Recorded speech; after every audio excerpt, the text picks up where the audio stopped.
Bienvenue au podcast Le Sac du Cœur. Mon nom est Didier Orméjus. Cette semaine, je vais être accompagné par Marc-André Chaloux ainsi que Renaud Bourbonnais et ensemble, on va mettre la table pour non seulement la saison des Alouettes qui va commencer vendredi soir contre les Argonauts de Toronto, mais pour la saison 2025 de la Ligue canadienne. On va faire le tour des 9 formations de la Ligue canadienne. On va ensuite parler des actualités du côté de la NFL. Il se passe des choses. Oui, on va encore une fois parler des Steelers de Pittsburgh notamment, mais il se passe des choses à travers la NFL tout de même. Alors, ça vaut la peine d'en discuter en compagnie de Marc-André. Et comme à l'habitude, Marc-André va y aller de sa chronique hebdomadaire en termes de fantasy football.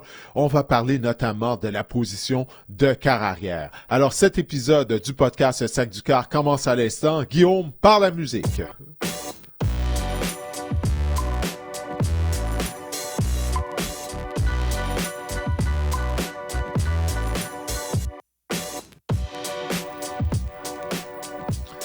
Ça y est, messieurs, on va avoir un match qui va compter au classement dès vendredi soir lorsque les Argonauts de Toronto vont visiter les Alouettes au stade Percival Molson. Ça en est terminé des matchs préparatoires, des entraînements, du camp d'entraînement. Renaud, t'as assisté à plusieurs entraînements, toi aussi. Ben là, finalement, on va avoir un match qui va vouloir dire quelque chose vendredi.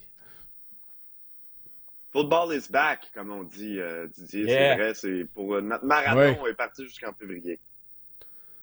Exactement, jusqu'au Super Bowl. D'ailleurs, messieurs, les Alouettes nous ont surpris bien des gens avec leur coupure là, au cours des derniers jours. On va revenir là-dessus avec vous si vous voulez. Tout d'abord, l'équipe a libéré Walter Fletcher. Je vais commencer par Didier. Surpris de voir que Walter Fletcher n'est plus un membre des Alouettes à l'heure où on se parle? Ouais, personnellement, j'ai été surpris, mais lorsqu'on a entendu les propos de Danny Machucha ainsi que de Jason Maas, pour eux, c'était simple. Ils ont 3 porteurs de ballon qui ont mieux performé que Walter Fletcher tout au long du camp d'entraînement. Puis bon, je parle bien sûr de Stevie Scott, un gros porteur de ballon qui a fait vraiment un excellent travail au niveau de la protection. Puis ça, c'était un des points faibles de Walter Fletcher avec son petit gabarit. Mais en plus de ça, on a mis à l'attaque américain recrue Tice, qu'on aime énormément du côté de l'organisation montréalaise. On l'a vu effectuer des retours de beauté lors des rencontres préparatoires. Puis il a fait de l'excellent boulot au niveau des unités spéciales. Et Shantam Arlington a peut-être été la surprise du camp d'entraînement, du moins selon ce que Jason Maas nous a dit du côté des Alouettes. On a vraiment aimé le camp d'entraînement du vétéran de 32 ans. Alors, qu'est-ce que ces 3 porteurs de ballon là, ils ont en particulier, comparativement à Walter Fletcher, ils sont meilleurs en protection.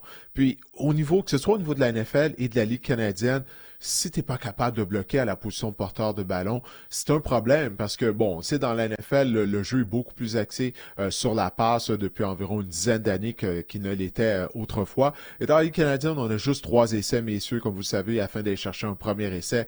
Alors, je remonte à l'époque de Mark Trestman. Pour Mark Trestman, il nous répétait souvent que c'était son critère numéro 1, la protection au niveau de la position de porteur de ballon. Ce qu'il disait, si t'es pas en mesure de bien protéger notre carrière, on peut pas t'avoir sur le terrain.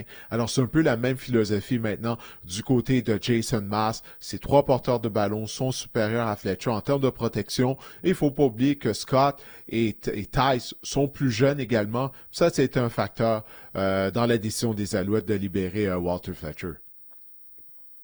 Ouais, puis un autre élément que je trouve qu'on oublie de mentionner des fois dans toute cette situation-là, c'est que faut pas l'oublier, Walter Fletcher, c'était pas un porteur de ballon étoile dans la Ligue canadienne de football, au sens où oui, il était capable d'être productif.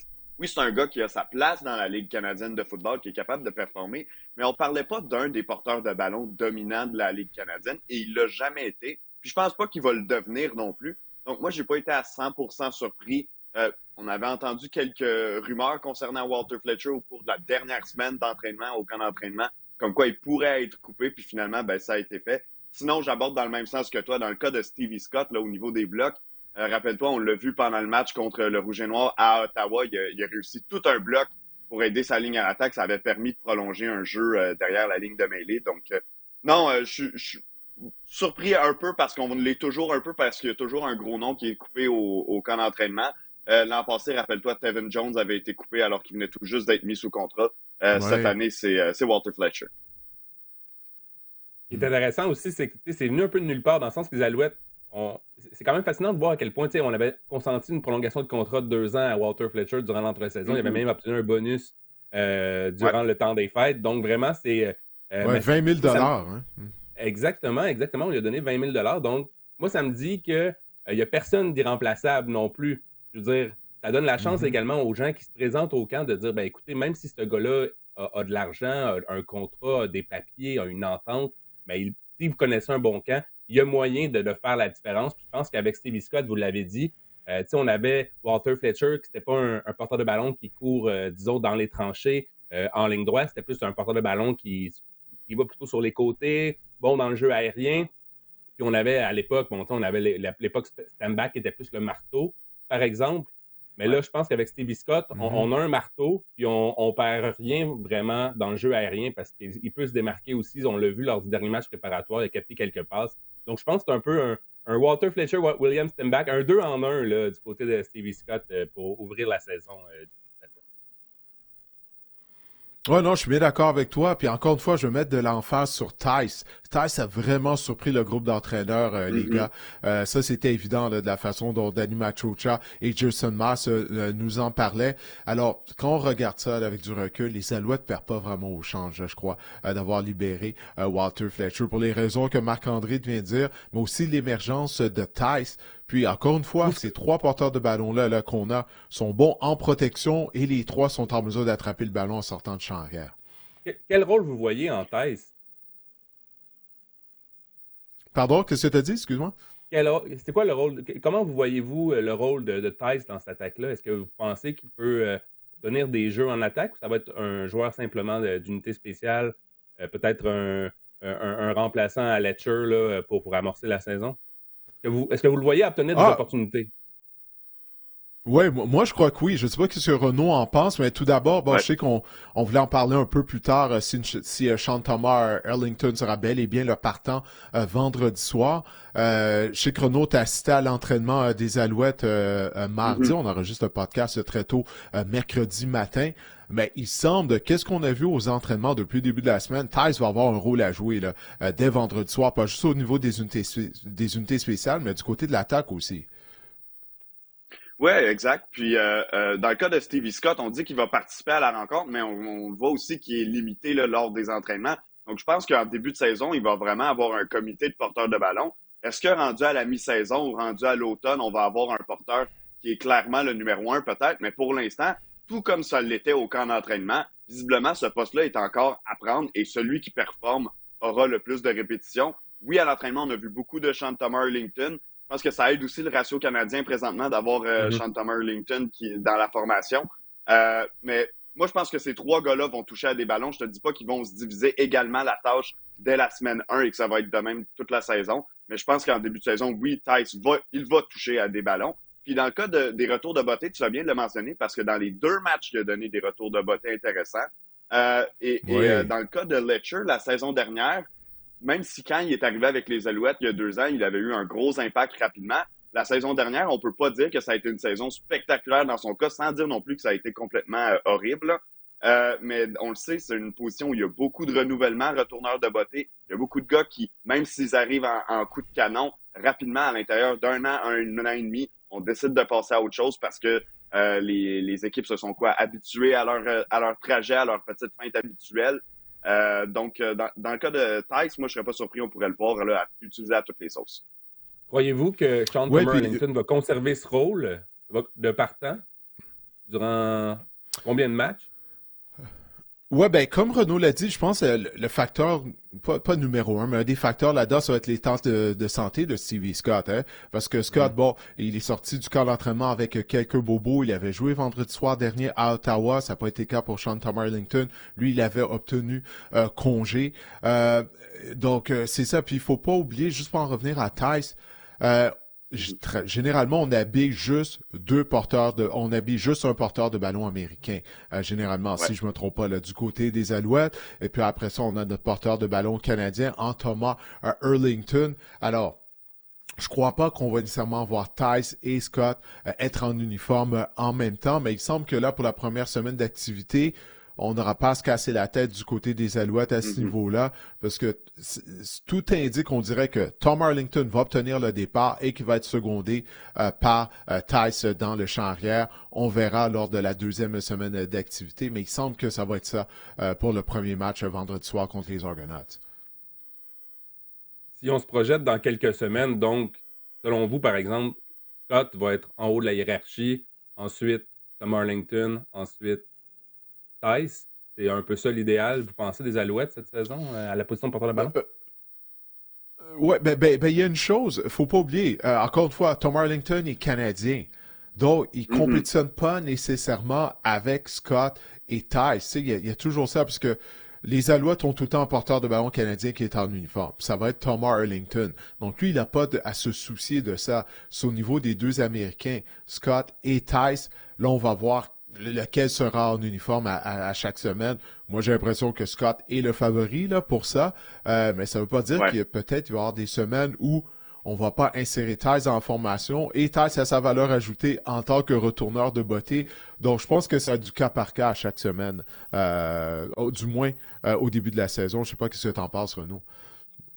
Ouais, puis tu sais, autant il y a eu des saisons où, je pense aux saisons, les 3 dernières saisons où Joshua Antwi là, était avec les Alouettes de Montréal, où on s'en servait plus ou moins là, en attaque ou sur des jeux très spécifiques. Mais j'ai l'impression qu'avec Tom Arlington, ouais, exact. On pourrait voir Tom Arlington peut-être plus souvent ou plus utilisé cette année parce que les Alouettes ne bénéficient pas de la même flexibilité au niveau des receveurs canadiens. Rappelez-vous, par le passé, oui, Tyson Philpott était encore là, mais tu avais un Keyon Julian Grant qui, quand il était en santé, je sais qu'il a été souvent blessé, mais de donner une deuxième option comme receveur canadien, là, tu n'as plus nécessairement cette grande flexibilité-là au poste de receveur. Donc, peut-être qu'à l'occasion, l'utilité d'avoir un porteur de ballon canadien va être ressentie du côté des Alouettes. Là, ça, c'est sûr qu'il va falloir attendre les alignements à chaque semaine parce qu'avec les blessés, ça peut toujours changer. On sait qu'on joue avec 3 joueurs de ligne à l'attaque américains pour commencer la saison chez les Alouettes. Donc, toute la flexibilité qu'on va pouvoir obtenir là, chez les joueurs canadiens, on va la prendre. Lundi, Didier, tu étais le premier, tu avais acheté beaucoup d'actions de Jordan Vesey au camp d'entraînement des Alouettes. Puis finalement, tout allait bien jusqu'au fameux lundi noir, là, où il y a eu un crash boursier du côté de Jordan Vesey. Il a finalement été libéré par l'équipe. Didier, qu'est-ce que tu peux nous dire là-dessus sur la libération de Jordan Vesey? Je pense qu'il était un client fâché. Hein?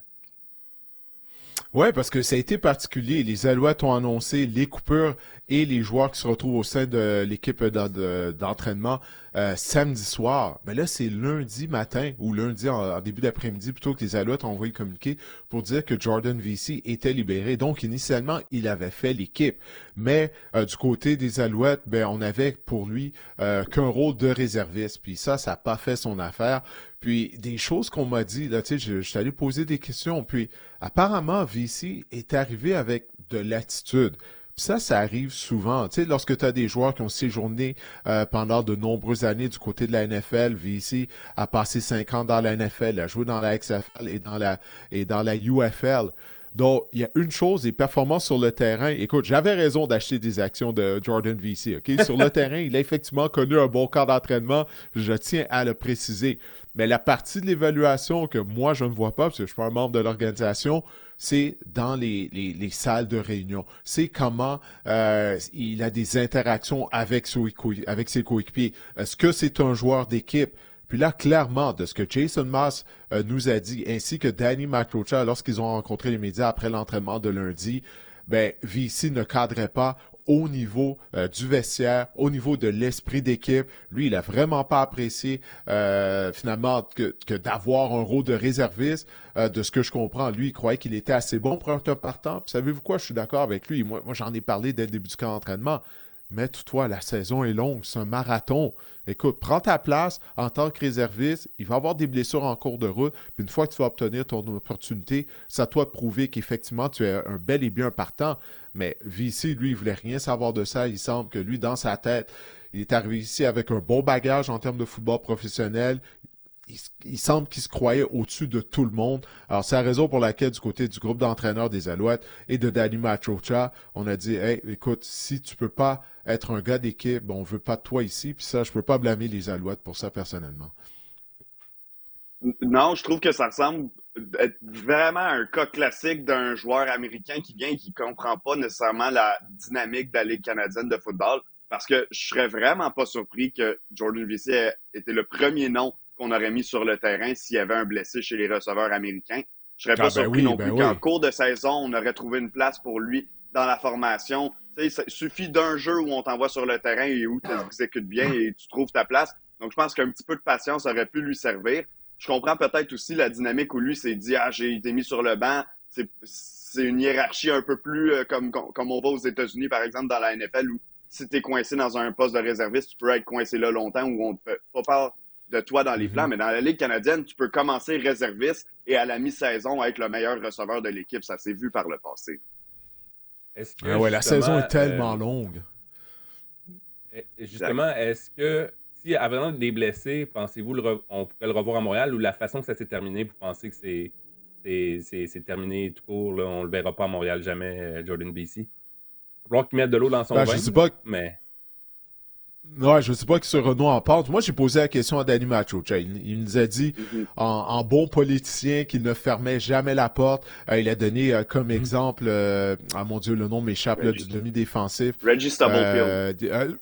Oui, voilà, Stubblefield. Oui, que lui, il y a 2 ans, il avait été libéré à la fin du camp d'entraînement. Puis une semaine plus tard, en raison de blessure, on l'a ramené. Puis il s'est retrouvé dans la formation partante. Il avait connu une excellente saison. Toutefois, je pense que Stubblefield avait démontré une meilleure attitude lorsqu'il participait au camp d'entraînement des Alouettes comparativement à Vesey. Alors, pour répondre à ta question, Marc-André, moi, j'ai pas l'impression qu'on va le revoir avec les Alouettes, même si on a des blessés à la position de receveur de passe en cours de route. Je pense qu'on va y aller avec d'autres options. Parce on a tourné la page. Danny Machocha, pour Jason Maas, on a tourné la page, puis pour eux, leur priorité depuis qu'ils sont en poste, ça a toujours été d'avoir un bon vestiaire, avoir des joueurs qui ont une bonne attitude, qui sont des joueurs d'équipe. Puis là, Vesey a démontré clairement que, c'est ça, il ne possédait pas ces caractéristiques-là.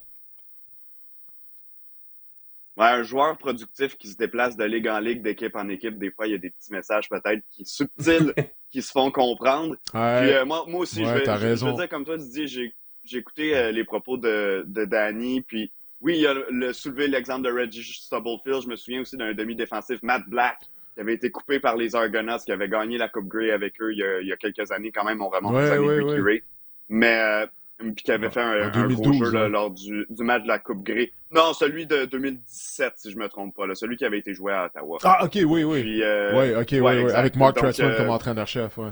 Exactement. Puis, mais j'ai pas l'impression que c'est le genre de scénario. Écoute, on sait jamais, hein. Une situation d'urgence, 3-4 receveurs qui se blessent dans le même match. Puis c'était un coup de téléphone de ramener le gars. Mais non, moi non plus, l'interprétation que j'en ai fait, c'est que ça va être une situation d'ultra dépannage, là, si on l'appelle. Pour boucler la boucle, Marc-André, juste pour boucler la boucle, je me suis débarrassé de mes actions de Jordan Vesey. Moi, je crois pas qu'on va le revoir à Montréal. Je conserve pas mes actions. Tu les as vendues à perte, par exemple. Ouais, à perte. C'est ça, quand tu joues à la bourse, c'est ça, hein, le risque. Peut-être un petit mot en terminant sur Jonathan Sénécal, qui lui aussi a été retranché. Écoute, on le voyait venir avec la prestation du dernier match. Je pense qu'il a joué comme 4 jeux. Didier, qu'est-ce que tu peux nous dire sur Jonathan Sénécal? Vraiment, c'est difficile on l'a vu, c'est difficile pour un corps canadien issu d'une université canadienne de faire sa place dans la NFL, d'autant plus même dans la NFL, dans la CFL, dans la Ligue canadienne. Puis on l'a vu avec Jonathan Sénécal, ça n'a pas été facile, puis c'est ça. Hein? Qu'est-ce que tu peux nous dire sur lui? Ouais, Jonathan était très déçu lorsque je lui ai parlé après le match sur le terrain à Ottawa, parce que lui, il s'attendait à avoir plus de temps de jeu. Puis même, lorsqu'on avait parlé à Jason Maas plus tôt au cours de la semaine, il nous avait dit, dans une situation idéale, Caleb Evans allait obtenir le départ. et que Sénécal allait être le deuxième quart utilisé. Puis là, ça n'a pas été le cas. Morgan a été le deuxième quart utilisé. Finalement, Sénécal a embarqué sur le terrain, je crois que c'était à la fin du troisième quart, mais au bout du compte, comme tu l'as dit, il a juste obtenu 4 jeux. Alors, il était déçu, puis bon, il s'est rendu compte que visiblement, la décision était déjà prise, qu'il allait être retranché. Mais écoute, il lui reste une année du côté des Carabins. Il a gradué, il a déjà obtenu son bac, alors il va devoir prendre la décision de ce qu'il veut revenir à l'Université de Montréal pour une saison de plus, pour essayer de s'améliorer également. Mais le temps joue contre lui, étant donné qu'il est déjà âgé de 25 ans. Pierre Vercheval en parlait lors du premier match préparatoire sur les ondes de RDS. Il disait que Davis Alexander, il a 25 ans lui-même. Ça fait déjà 4 ans que c'est un membre des Alouettes. Alors, c'est ça, là, c'est ça qui est malheureux dans le temps de Jonathan Sénécal au niveau de son développement. Ben, puis, tu sais, souvent, les joueurs canadiens qui obtiennent des postes sur la ligne à l'attaque, comme receveur ou en défense, c'est des positions où on peut rapidement envoyer le gars sur le terrain ou qu'on peut le faire passer par les unités spéciales. Donc, des gars qui arrivent à 24, 25, 26 ans, c'est facile de les mettre sur le terrain. Dans le cas d'un carrière, c'est un peu plus compliqué. Tu ne l'enverras pas sur les unités spéciales. Tu as besoin de le développer pendant quelques années. Si on lui disait, par exemple, on te donne le même parcours qu'un Davis Alexander, ben ça veut dire que tu ne vois pas le terrain. Et là, je parle comme réserviste avant l'âge de 29 ans. Donc, ça devient un peu compliqué. Puis, c'est une des raisons pour lesquelles on n'en voit pas des carrières développées au Canada, ou du moins développées dans le réseau universitaire canadien, qui percent dans la Ligue canadienne, ou si oui, ce sont des exceptions. Parce que c'est extrêmement difficile là, de calculer l'âge, d'avoir un parcours qui vient s'arrimer avec le développement d'une équipe qui éventuellement veut gagner la Coupe Grey. Oui, puis en plus, j'ajouterais également pour les joueurs québécois, étant donné que le système scolaire est différent ici, après l'école secondaire, on va au cégep. Puis là, ça fait en sorte que tu arrives au niveau universitaire puis tu es déjà plus vieux, tu es plus âgé comparativement aux joueurs universitaires dans le reste du Canada, que ce soit en Ontario ou dans l'Ouest canadien. Donc ça veut pas, ça met les joueurs québécois dans un désavantage, entre guillemets, à ce niveau-là, parce que là, tu arrives, tu es plus vieux, oui, tu es plus mature et tout, mais là, il reste moins de temps. Il te reste moins de temps à te développer, là, comparativement à un jeune qui, lui, en Ontario, va arriver au football universitaire à l'âge de 18-19 ans. Nous, à cet âge-là, on est au cégep au Québec. Ouais. Exactement. Ça démontre un gars comme Caleb Evans aussi, qui a 26 ans, qui a déjà 4 saisons dans la Ligue canadienne, qui est seulement un an plus vieux que Jonathan Sénécal. Ça démontre à quel point, justement, je ne sais pas si on peut faire quelque chose. Je pense que c'est le système québécois qui est comme ça. Mais c'est justement, Renaud, tu portais un bon point. C'est pourquoi qu'on ne verra jamais de quart québécois potentiellement dans la Ligue canadienne, partant à moins qu'il soit vraiment exceptionnel. Peut-être tourner maintenant du côté du portrait global de la saison des Alouettes. Peut-être vous dire à quoi vous attendez-vous des Alouettes pour la saison 2025, Didier? Est-ce que on a des visées de Coupe Grey du côté des Alouettes? Ben oui, ça c'est certain, hein, c'est l'objectif, c'est le seul objectif pour les Alouettes de remporter la Coupe Grey. Puis pourquoi pas? On a une formation talentueuse. Je sais pas que ce Renaud en passe, mais le talent est là. On se pose pas la question. Là. C'est pas comme à l'ère de Kevin Street. Je me souviens, je regardais les entraînements durant le camp d'entraînement. Je me disais, Seigneur, il y a un manque de talent flagrant, ça sautait aux yeux. Là, je trouve que c'est le contraire. Le talent est très visible du côté de la formation des Alouettes. Puis je parle au niveau pas mal de toutes les positions. La question est de savoir comment on va jouer. Premièrement, est-ce que on va réussir à bâtir un esprit d'équipe afin de jouer en tant qu'une unité. Là. Ça, c'est la chose numéro 1. Puis après ça, moi, c'est l'attaque. J'ai hâte de voir l'attaque. Du côté de la défense, notre faiblesse l'année dernière, ça avait été contre le jeu au sol, OK? On se faisait piétiner, on avait de la difficulté à arrêter le jeu au sol. C'est une des raisons pour laquelle on est allé chercher des gros bonhommes avec Sean Oakman, avec Mason à l'intérieur de la ligne défensive. On dit que Dylan Wynn a connu un bon camp d'entraînement contre la course. C'est une des raisons pour laquelle le vétéran est toujours présent. Parce qu'on sait, on concède la course au niveau du système de Noël Thorpe en défense. Alors de là, l'importance d'avoir des gros bonhommes au centre de la ligne défensive afin de ralentir l'attaque terrestre des équipes adverses. Sur papier, je dis bien sur papier, il semble qu'on a réussi ça. On va commencer à avoir vraiment une réponse vendredi soir contre les Argonauts de Toronto. Mais l'attaque, On s'en est parlé, les gars. L'attaque, je pense qu'on a tous été déçus par la performance de l'unité défensive, de l'unité offensive lors de son premier match préparatoire. Moi, c'est ça que j'ai hâte de voir, parce que les munitions sont là. On a rehaussé le niveau de talent au niveau de la ligne à l'attaque. Toutefois, on n'a pas vu la ligne à attaque, je trouve, connaître un bon match, la ligne à attaque partante, il y a 2 semaines contre le Rouge et Noir. Moi, c'est ce que je vais surveiller afin justement de bien épauler Davis Alexander, qui demeure un point d'interrogation. C'est sa première année à titre de carrière partant, mais moi, c'est ça que j'ai hâte de voir. Puis mon dernier point, c'est au niveau des entraîneurs aussi. Est-ce qu'on va pouvoir s'ajuster? Parce que moi, j'ai pas oublié de la façon dont on a terminé la saison l'année dernière, la deuxième moitié de saison des Alouettes. Ça a été difficile. C'est la 3e année de Jason Maas à Montréal avec son système. Donc, il faut qu'on apporte des ajustements également afin d'aider les joueurs sur le terrain du côté du groupe d'entraîneurs. Non, je te suis à 100%. Moi, mes points d'interrogation sont tous en attaque, à savoir comment on va performer. Je le rappelle à chaque fois qu'on parle de Davis Alexander. Oui, il a bien fait l'an dernier quand il est allé. Il a été parfait en tant que KR partant. C'était quoi? 4 départs, 4 victoires. Mais il a été victime de beaucoup de revirements dans ces matchs-là. Puis à l'entraînement, et là, ça vaut ce que ça vaut parce qu'on sait qu'on répète toujours les mêmes jeux pendant un camp d'entraînement. Mais il en a lancé beaucoup des interceptions au camp d'entraînement aussi, Davis Alexander, à l'entraînement. Du côté de la défense, tu parlais des gros bonhommes qu'on est allé chercher. Dis-toi, l'an dernier, on avait une bonne défense. La ligne défensive, parfois, avait de la difficulté, surtout, comme tu as mentionné, à arrêter le jeu au sol. Et là, tu commences la saison avec un Sean Oakman et un Laval Uguac qui n'étaient pas là en début de saison non plus l'an dernier, qui sont des très gros bonhommes légaux à l'entraînement. Ils sortent vraiment du lot. Tu te dis, la ligne défensive des Alouettes, elle est grosse cette année. Donc, moi, j'ai hâte de voir cette unité-là. Je pense que, écoute, l'an dernier, on parlait en début de saison de peut-être la meilleure unité, là, attaque ou défense confondue de toute la Ligue canadienne. Je pense qu'elle peut encore compétitionner pour ce titre-là, la défense des Alouettes cette année. Elle va être spectaculaire. Et pour moi, c'est elle qui va être la clé, surtout en début de saison, pour aller gagner des matchs, parce que l'attaque va peut-être se chercher pendant quelques matchs. Alors, messieurs, ça commence vendredi à 19h30. Les Argonauts sont en ville contre les Alouettes. L'émission d'avant-match va commencer à 18h30 sur les ondes de RDS. Et pour je ne sais pas si vous avez vu les fameux états des forces, là, les fameux Power Rankings sur le site de la Ligue canadienne de football, les Alouettes sont 6e à l'aube de la saison 2025. J'ai trouvé ça quand même audacieux.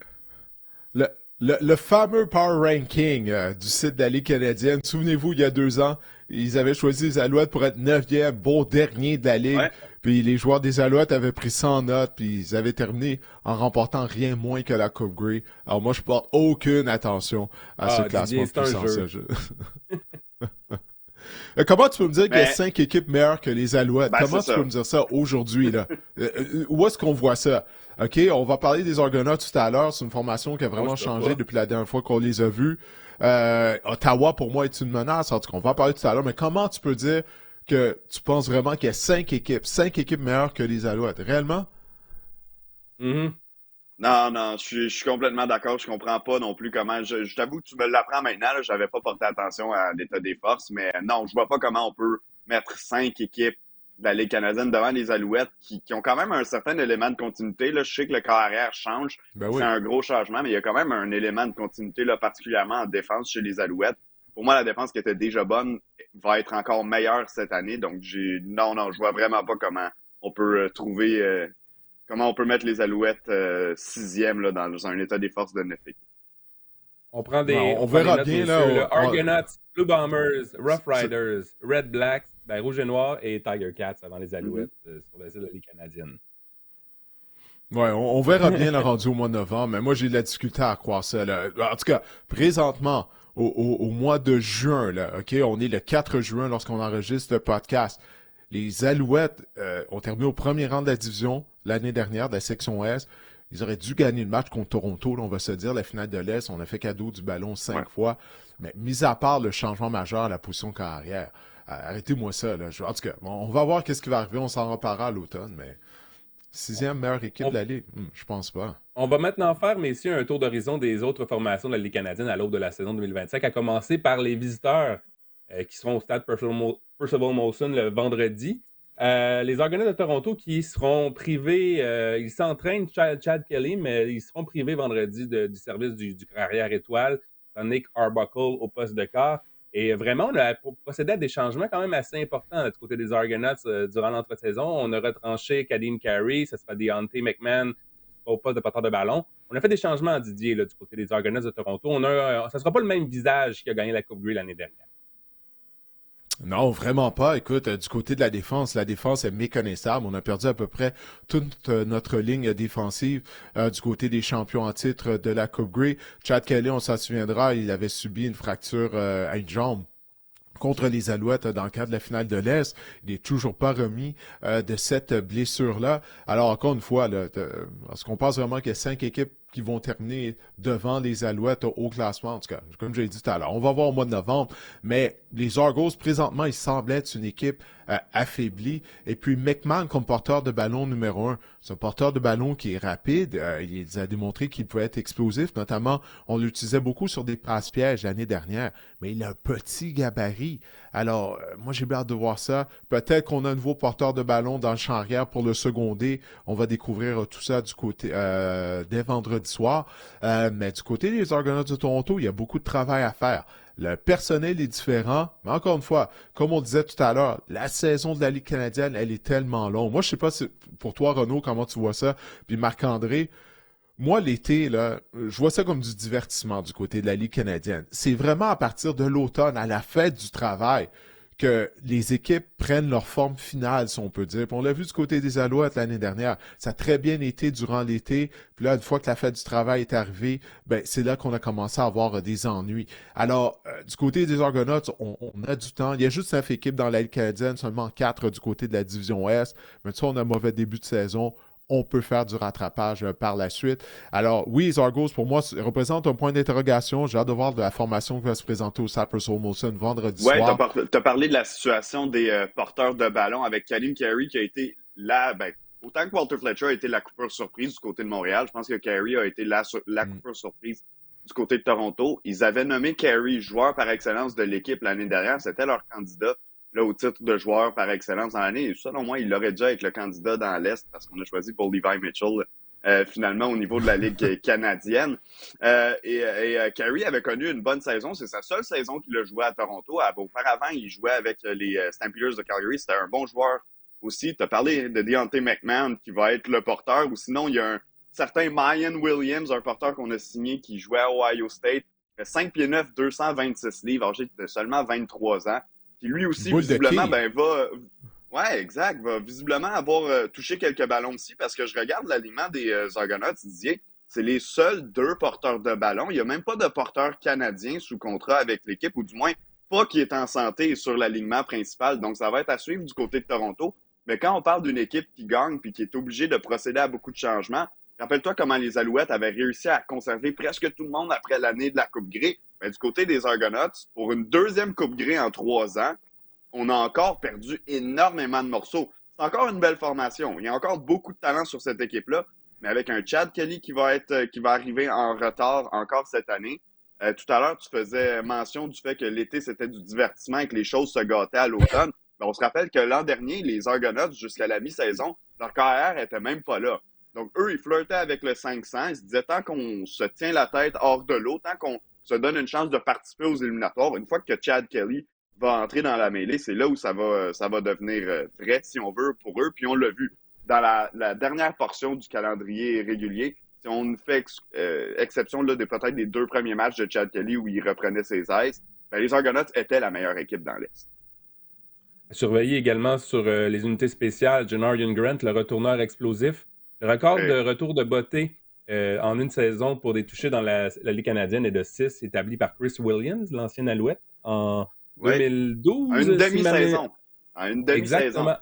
Ouais. En 2012, peut-être que Janarion Grant va pouvoir s'approcher de ce record-là à suivre. Maintenant, est-ce que le Rouge et Noir, messieurs, pourrait être le plus grand rival des Alouettes dans l'Est cette saison? Oui, vas-y, Renaud. Je te laisse, étant donné que tu as couvert le Rouge et Noir à l'époque, lorsque tu habitais à Ottawa. Oui, absolument. Écoute, l'an dernier, il y a eu une sorte d'effervescence pour le Rouge et Noir. Ça faisait plusieurs saisons où on avait des mauvaises équipes, où on faisait absolument rien, où à la mi-saison, déjà, on savait que c'était terminé pour le Rouge et Noir. Puis là, l'an dernier, avec l'arrivée de Bob Dice comme entraîneur-chef à temps plein, avec Drew Brown qui s'est établi comme un carrière partant dans la Ligue canadienne. On a vu du beau, mais j'ai envie de te dire que ça a été une saison en montagne russe pour Ottawa quand même, puis qu'on peut pas prendre pour acquis que l'attaque et que l'équipe en général, en fait, va être bonne cette année. Il va falloir reconstruire encore. Drew Brown, oui, il a connu des bons matchs, mais vers la fin de la saison, rappelle-toi, il y a des matchs où on l'a carrément cloué au banc pour Jeremiah Masoli, où on a même préféré donner des départs à Masoli plutôt que de laisser Brown dans la mêlée parce qu'il connaissait des difficultés. Donc, j'ai hâte de voir quel Drew Brown va se présenter, puis surtout, à quel point est-ce qu'il va pouvoir développer rapidement une chimie avec ses nouvelles armes, parce qu'on a signé des joueurs autonomes de talent, un William Stanback qui performe encore, qui a connu toute une saison avec les Lions de BC l'an passé, un Eugene Lewis qui est encore un receveur fiable, qui peut encore aller chercher les ballons 50-50, puis là, transformer ça en ballon, ce que j'appelle 75-25 dans le cas de Eugene Lewis. Mais le groupe de receveurs en général a quand même changé. Un Nick Marner, qui était un receveur recul, qui a pris du temps à s'établir l'an dernier, ben, il ne sera pas là cette année, peut-être pour la saison au complet. Il s'est blessé en début de camp d'entraînement. On a fait la sélection de Keelan White en première ronde. Je pense qu'on espère du côté d'Ottawa que l'impact de White va être plus rapide que celui de Marner l'an dernier parce que ça avait été un manque et on avait besoin d'un receveur canadien efficace du côté d'Ottawa. On aurait aimé en avoir deux, compter sur ces deux joueurs-là cette année, peut-être donner un peu plus de temps à White pour se développer. Mais visiblement, il va falloir rapidement le mettre dans la mêlée. Et si je regarde de l'autre côté du ballon, en défense, la ligne défensive, elle fait peur. Lorenzo Molden, un gars comme Mike Wakefield, quand il était à Ottawa, il est toujours très efficace. Mais pour moi, le problème avec la défense d'Ottawa, c'est le même que par le passé. La tertiaire manque énormément de talent et de profondeur. On a même perdu Damon Webb, qui était un joueur qui a réussi 5 interceptions la saison dernière pour l'équipe. Et on concède énormément de longs jeux. Donc, autant est-ce que ton attaque pourrait être productive cette année du côté d'Ottawa, si ta défense donne des jeux gratuits, des longs jeux gratuits, match après match après match, ben ça dégonfle la balloune d'une équipe. Ouais, écoute, la semaine dernière, lorsque j'étais à Ottawa pour le match préparatoire, j'ai eu la chance d'interviewer des joueurs du Rouge et Noir. Et pour ce qui est de Drew Brown, ils disaient qu'ils avaient remarqué que le carrière est arrivé avec beaucoup plus de confiance au camp d'entraînement. Faut pas oublier que la saison dernière, c'était sa première année à titre de carrière partant, là, un peu qu'est-ce qu'on va suivre cette année avec Davis Alexander du côté des Alouettes. Alors, ce que les joueurs m'ont dit, c'est qu'ils ont trouvé que Brown était beaucoup plus confiant. Il agissait beaucoup plus en leader, que ce soit lors des réunions. Il prenait la parole, alors que l'année dernière, il parlait pas beaucoup, mais là, il allait de l'avant. Il prenait la parole. Dans le caucus, la même chose. Alors, je pense que ça, c'est quelque chose d'encourageant. Dans le cas de Drew Brown, qui, comme tu l'as dit, il n'a pas nécessairement bien terminé la saison 2024, mais il a eu de bons moments aussi. Ça, il faut le dire. Alors, je pense qu'on a de la stabilité au poste de quart du côté d'Ottawa. On est allé chercher Matthew Shields à titre de carrière réserviste, mais j'ai aimé l'ajout de William Stanback et de Eugene Lewis. En plus des raisons que tu as mentionnées, Renaud, mais ce sont deux joueurs qui ont de l'expérience. Okay? Stanback a gagné une Coupe Grey avec les Alouettes il y a 2 ans. Lewis, ça fait un bout de temps là maintenant. Je crois que c'est sa 9e saison au sein de la Ligue canadienne. Il a été un joueur étoile. Donc, je pense qu'on avait besoin de ce genre de leadership de vétérans, en particulier du côté de l'attaque, mais d'équipe au complet du côté d'Ottawa. Mais je suis d'accord avec toi. La tertiaire, il y a encore des points d'interrogation, mais je crois, au moment où on se parle, encore une fois, on enregistre le podcast le 4 juin. La saison n'est pas encore commencé, mais je crois que moi, Ottawa, c'est l'équipe qui pourrait rivaliser avec les Alouettes pour le premier rang de la section Ouest. Eugene Lewis, messieurs, a capté une passe de toucher lors des 8 derniers matchs de Hells en saison régulière l'année dernière. Il est à 2 du record dans la Ligue canadienne, qui est de 10. Ça sera surveillé en début de saison. Du côté des Tiger Cats, maintenant, messieurs, Bolivar Mitchell, tout va jouer. C'est vraiment le facteur X du côté des Tiger Cats, Bolivar Mitchell. Est-ce on verra le Bolivar Mitchell de la deuxième moitié de saison l'année dernière, qui était le meilleur passeur de la Ligue canadienne, ou celui de la première moitié de saison, le Bolivar Mitchell, qui était assez médiocre, merci. Oui, écoute, avant même le début de la saison dernière, on se posait des questions concernant Bolivar Mitchell parce que ces dernières années à Calgary, ça n'a vraiment pas été facile. En plus de ça, il avait subi des blessures. Moi, je pense que ça va juste se continuer. Parce que Bolivar Mitchell, cette titre de sa carrière, il est pas constant. Souvenez-vous, avant, on se posait pas la question, afin de savoir quel genre de performance Mitchell allait offrir. Mais maintenant, il a beaucoup, on ne sait pas, là, c'est une boîte à surprise d'une semaine à l'autre. Puis même l'année dernière, oui, il a terminé, il a beaucoup mieux joué en deuxième moitié de saison. Mais les revirements demeuraient un problème quand même. À l'occasion, il avait limité son nombre de revirements, mais il faisait cadeau du ballon, encore une fois, vraiment à des moments clés des rencontres. Alors, moi, j'ai pas confiance en Bolivar Mitchell à ce stade-ci de sa carrière. Je sais qu'il n'y a pas juste à évaluer du côté des Tiger Cats, mais pour moi, ça commence à la position de carrière. Puis ce serait intéressant si on pourrait éviter du côté d'Hamilton de commencer de mal commencer la saison comme ça a été le cas l'année dernière. Je pense qu'on avait commencé 0-5, on s'est creusé un trou immédiatement dès le début. Ça va être une chose qu'on va devoir éviter absolument du côté de Scott Milanovic et ses hommes. Ouais, écoute, on parlait de 18 interceptions de loin, le plus haut total de sa carrière l'an dernier. Il avait lancé le ballon 614 fois, c'est beaucoup trop. Ça ne pourra pas être viable comme solution cette année du côté de Hamilton.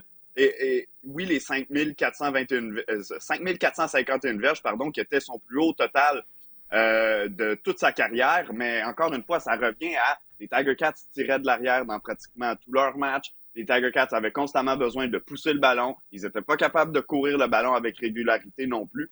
Donc, on n'avait pas le choix un peu de le mettre. Pour moi, il y a beaucoup de calories vides. Il y a beaucoup de Carson Palmer avec les Raiders dans la saison de Bo Levi Mitchell de l'an dernier. Donc, non, pour moi, je considère même plus Bo Levi Mitchell comme un KR de l'élite de la Ligue canadienne. Puis je m'attends plus à voir un Bo Levi des 2-3 dernières années, là, quand il est arrivé à Hamilton, ses dernières saisons à Calgary, que d'avoir des chiffres comme ce qu'on a vu l'an dernier.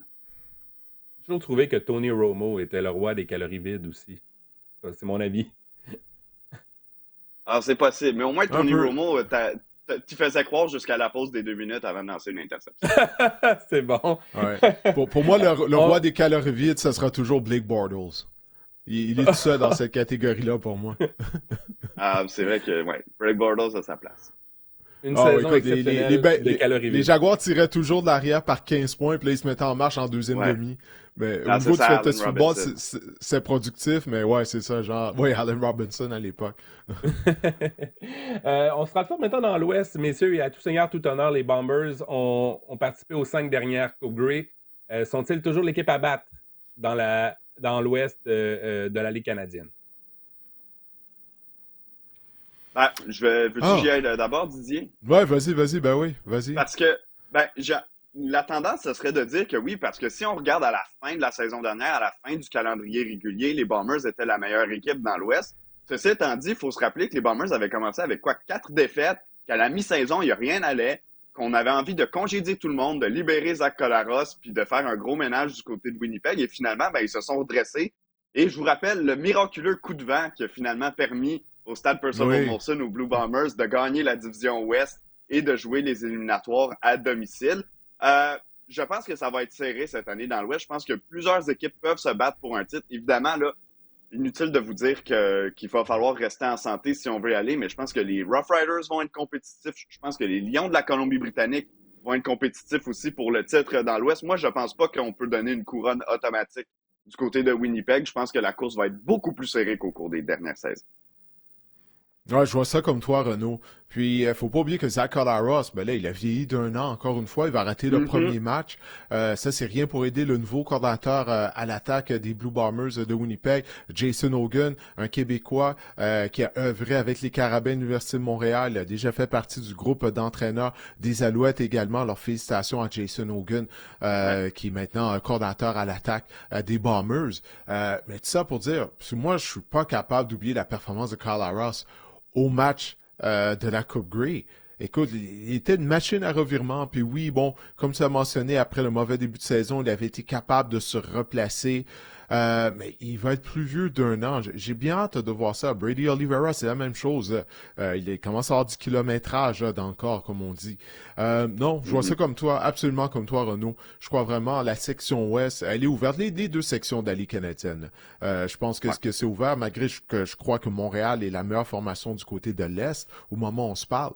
Mais oui, j'ai hâte de voir qui va terminer en tête de la division. Je crois pas que les Bombers sont la meilleure équipe comme c'était le cas lors des 5 dernières années. Parlons-en d'ailleurs des Riders qui ont connu une saison en dents de scie. Ils ont quand même participé aux éliminatoires la saison dernière. Et est-ce que leurs espoirs de Coupe Grey reposent sur les épaules de Trevor Harris, qui a quoi, 39 ans, messieurs, 38 ans, 39 ans? Peut-il demeurer en santé puis conduire justement les Rough Riders à une présence en Coupe Grey, Didier? Écoute, je ne veux pas trop simplifier ça, mais réellement, on s'est aperçu lors des 2 dernières années du côté des Riders, ainsi va Trevor Harris, ainsi va la Saskatchewan.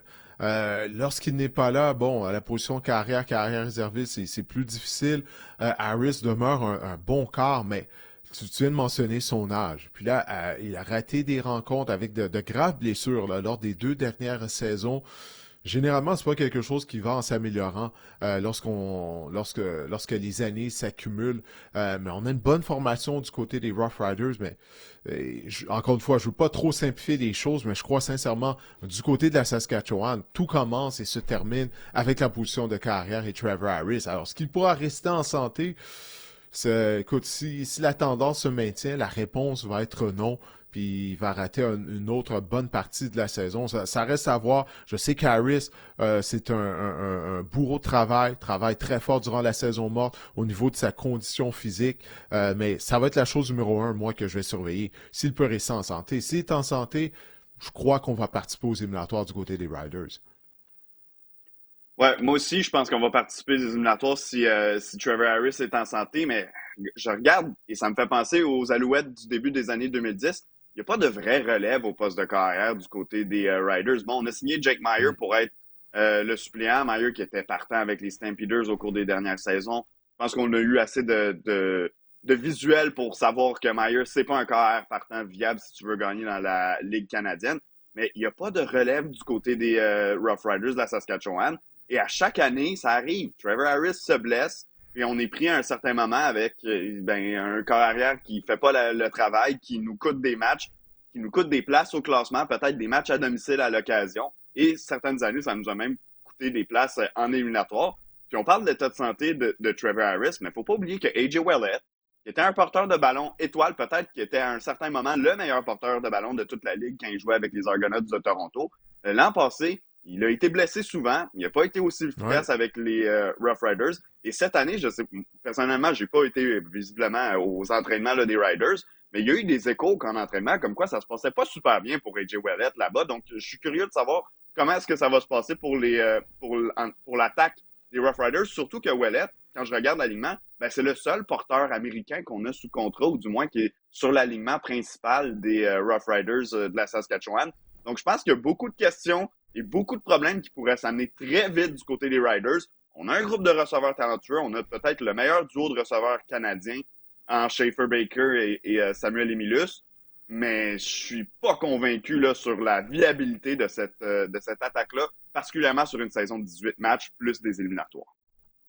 Ouais, Ouellet a perdu 25 énormément livres. De poids. Ouais, exactement. Tard pris aux Ozempic. Mais ça faisait partie de son identité. Ouais, c'est un gros porteur de ballon robuste. Mais qu'est-ce que t'as dit? Qu'est-ce que t'as dit, Marc-André? J'ai-tu bien compris? Tard était sur Ozempic. Il s'est pas vu sur Ozempic, mais écoute, durant l'hiver, là, il avait mis une publication sur Instagram, une photo de lui l'année dernière, torse nu, comparativement à cette année. Écoute, il est rip, il est cut et tout. Mais comme Renaud l'a dit, sa robustesse, le fait que c'est un gros porteur de ballon, ça faisait partie de son identité, un peu à la William Stenbach. Très difficile à plaquer, à amener au sol. Puis là, en ayant perdu 25 livres, est-ce qu'il va demeurer le même joueur? Puis là, déjà, Renaud dit qu'il y a des échos comme quoi qu'il n'a pas connu un grand camp d'entraînement. Puis là, on n'a pas d'autres porteurs de ballon américains. Donc ça met encore plus de pression sur qui? Sur Trevor Harris. Alors, ouais, je peux déjà envisager un scénario où la saison là pourrait être un peu catastrophique du côté des Riders. On part la rumeur, messieurs. Walter Fletcher en Regina d'ici la semaine numéro 2. Hey, c'est pas fou, c'est pas bien. C'est pas impossible du tout.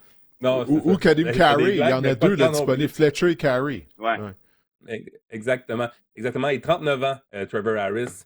Lorsque vous voulez donner une information dans un podcast, note à moi-même et note à tous de ne pas cliquer sur le X par inadvertance sur la page lorsque tu viens pour donner l'information. Euh, chez les Lions maintenant, Nathan Rourke vraiment est revenu dans la Ligue canadienne la saison dernière. Ça n'a pas été un franc succès où il n'a pas enflammé vraiment la Ligue canadienne comme il l'avait fait avant son départ pour la NFL. Maintenant, il va falloir, chez les Lions, on espère que Nathan Rourke va retrouver un peu plus de constance dans son jeu en vue de la saison 2025. Ben, la bonne nouvelle pour eux, c'est qu'il est là dès le début, hein. Parce que, tu sais, ça faisait 3 ans, là, si je me souviens bien, que Nathan Rourke avait pas joué dans la Ligue canadienne. Il se promenait d'une équipe d'entraînement à l'autre du côté de la NFL. Puis là, les Lions, je sais pas à quoi ils ont pensé l'année dernière. Dès qu'ils l'ont mis sous contrat, ils l'ont envoyé dans la mêlée. C'était à peine entraîné avec ses nouveaux coéquipiers. Ça n'a pas bien été. On a dû ramener Vernon Adams comme carrière partant. On a créé une controverse au poste de quart. Là, c'est clair, net et précis. Nathan Rourke est le carrière numéro 1. Mais il y a beaucoup de pression sur ses épaules parce qu'on lui a donné un gros contrat lorsqu'il est revenu de la NFL. L'année dernière, ça n'a pas bien été. Alors là, tous les yeux seront rivés sur le carrière partant canadien des Lions de la Colombie-Britannique. Il est talentueux. Vernon Adams n'est plus là. Moi, je crois qu'il va rebondir personnellement à Nathan Rourke à Vancouver. Ouais, je pense que l'an dernier, il y avait un certain malaise là, dans le vestiaire où certains joueurs, ben, on voit, les Lions étaient en lice pour se sauver là, avec le titre de la section Ouest, puis finalement, ils ont terminé tout près de 500 là, la saison. Clairement, il y a eu un malaise qui a été fait. On a mal géré la situation des carrières du côté des Lions. Et en plus de nous avoir coûté la saison dernière, ben, tout ce stratagème-là, rappelez-vous, on se demandait comment est-ce qu'ils ont fait pour donner plus de 600 000 $. Je pense même qu'on parle de 700 000 $ par année à Rourke et de rester sous le cap salarial alors qu'il y avait des hauts salariés. Et à la fin de la saison, on a eu notre réponse. Ben, ils ne restaient pas sous le plafond salarial. Ils ont été pénalisés. Se sont fait retirer leur choix de première ronde des Lions de la Colombie-Britannique. Donc, ça, c'est une conséquence de plus qu'on a eu à avoir fait ce mouvement de personnel-là. Je leur souhaite une meilleure saison. Écoute, en attaque, je pense que comme à chaque année, il y a énormément de talent sur l'alignement des Lions de la Colombie-Britannique. C'est sûr que là, on passe de William Stanback à James Butler comme porteur de ballon. C'est un retour pour lui du côté de la Colombie-Britannique. C'est pas le même genre de porteur, beaucoup plus petit, beaucoup moins pesant, là, James Butler. Et il est déjà âgé de 30 ans en plus. Bon, William Stanback aussi, c'est un porteur de ballon qui avance en âge, donc à ce niveau-là, c'est pas si différent. Mais c'est pas le même style de porteur et je me demande comment est-ce qu'on va l'utiliser, comment est-ce qu'on va adapter l'attaque des Lions autour de notre porteur de ballon, parce que William Stanback, l'an dernier, je le répète, mais il a connu toute une saison, non seulement au sol, mais il avait même transformé ce qui était une faiblesse pour lui en force, c'est-à-dire attraper des ballons en sortie du champ arrière. À Montréal, je me rappelle le nombre de ballons qu'il échappait lorsqu'on essayait de se servir de lui comme dépanneur. Et là, l'an dernier, en Colombie-Britannique, au contraire, il était super efficace dans cette phase de jeu-là. Ouais, le dépanneur était fermé, hein. C'est pas un dépanneur 24 heures sur 24. Non, exact. Non. Edmonton, messieurs, n'a pas obtenu de fiche gagnante depuis 2017, si bien qu'on a procédé à d'énormes changements au deuxième étage, un nouvel entraîneur-chef également. Est-ce qu'on va pouvoir enfin mettre fin à cette vilaine disette à Edmonton cette saison, Didier?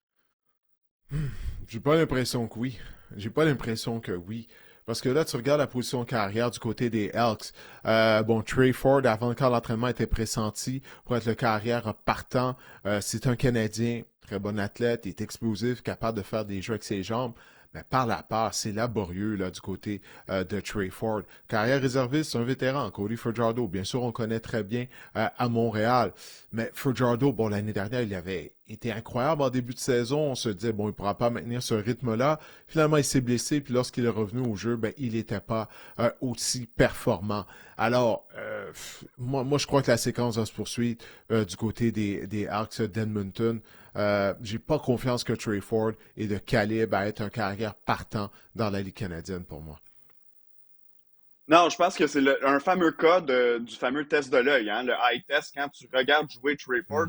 Rappelle-toi combien de fois au cours des dernières années, parce que ça fait un bout qu'il est sur l'alignement des Elks Edmonton, combien de fois les différents entraîneurs, Chris Jones notamment, ont refusé catégoriquement de le mettre sur le terrain, même lorsque la saison était terminée. Bon, à un certain point, on n'avait plus le choix de le faire parce qu'il y avait des blessés, mais souvent on repoussait, puis les fans à Edmonton en demandaient, puis c'est normal qu'on en demande.